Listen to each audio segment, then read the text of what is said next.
சிவனை நீராட்டும் நந்திவாய் தீர்த்தம்.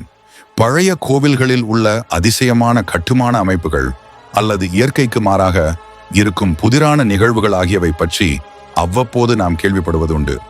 மேற்கண்ட வகையில் கட்டமைக்கப்பட்டிருக்கும் ஒரு கோவில் கர்நாடக மாநிலத்தில் உள்ளது. அங்குள்ள மல்லேஸ்வரம் என்ற ஊரில் அமைந்த தட்சிணமுக நந்தி தீர்த்த கல்யாணி கோவிலில் நந்தி சிலை ஒன்று அமைக்கப்பட்டுள்ளது. நந்தி சிலை அமைப்பில் அதிசயம் எதுவுமில்லை. ஆனால் நந்தி சிவபெருமானுக்கு எதிர்ப்புறமாக இல்லாமல் நேர்மேலே இருக்கிறது. அதைவிடவும் அதிசயம் என்னவென்றால், அந்த நந்தியின் வாயிலிருந்து வழிந்து வரும் நீர் கீழே உள்ள சிவலிங்கத்துக்கு அபிஷேகமாக அமைகிறது. அந்த செய்தி ஆச்சரியமானதாக இருந்தாலும் அதிசயமாக இருப்பது நந்தியின் வாயிலிருந்து எப்போதுமே நீர் ஊற்றாக பெருகி வழிந்து வருவதுதான். அதுவும் ஒரு நாள், 2 நாள் அல்ல, 1 வருடம், 2 வருடம் அல்ல, கிட்டத்தட்ட ஆயிரக்கணக்கான ஆண்டுகளாக அந்த நீர் அபிஷேகம் நடந்து வருகிறது.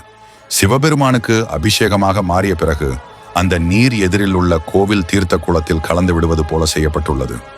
நந்தியின் வாயிலிருந்து பெருகி வரும் ஊற்று நீர் எப்போதும் சிவலிங்கத்தின் மீது படும்படி மிகவும் சரியாக அமைக்கப்பட்டுள்ள நிலையில் அந்த தண்ணீர் எங்கிருந்து வருகிறது என்பதை யாராலும் அறிய இயலவில்லை. மேலும் அந்த தீர்த்தத்தில் அபூர்வ சக்தி இருப்பதாகவும் அதை பருகினால் தீராத நோய்கள் எல்லாம் தீரும் என்றும் பக்தர்கள் நம்புகின்றனர்.